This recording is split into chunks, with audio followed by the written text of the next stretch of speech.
Hey guys, it's Ashley. I just wanted to give y'all an update on this project we have going. So behind me, the guys have built the flower bed. We have some beautiful azaleas, some gara, and cone flowers. Over here we have a beautiful rose of Sharon. It's going to be beautiful when it starts blooming, and some Wendy's Wish salvia.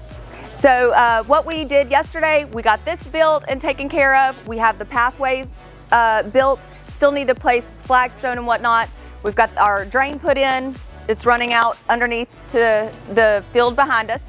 And yeah, I can't wait for you guys to see it. So what we have next, we're gonna remove all of the weeds in the yard, and we're gonna put fresh St. Augustine grass down, and I can't wait for you guys to see it.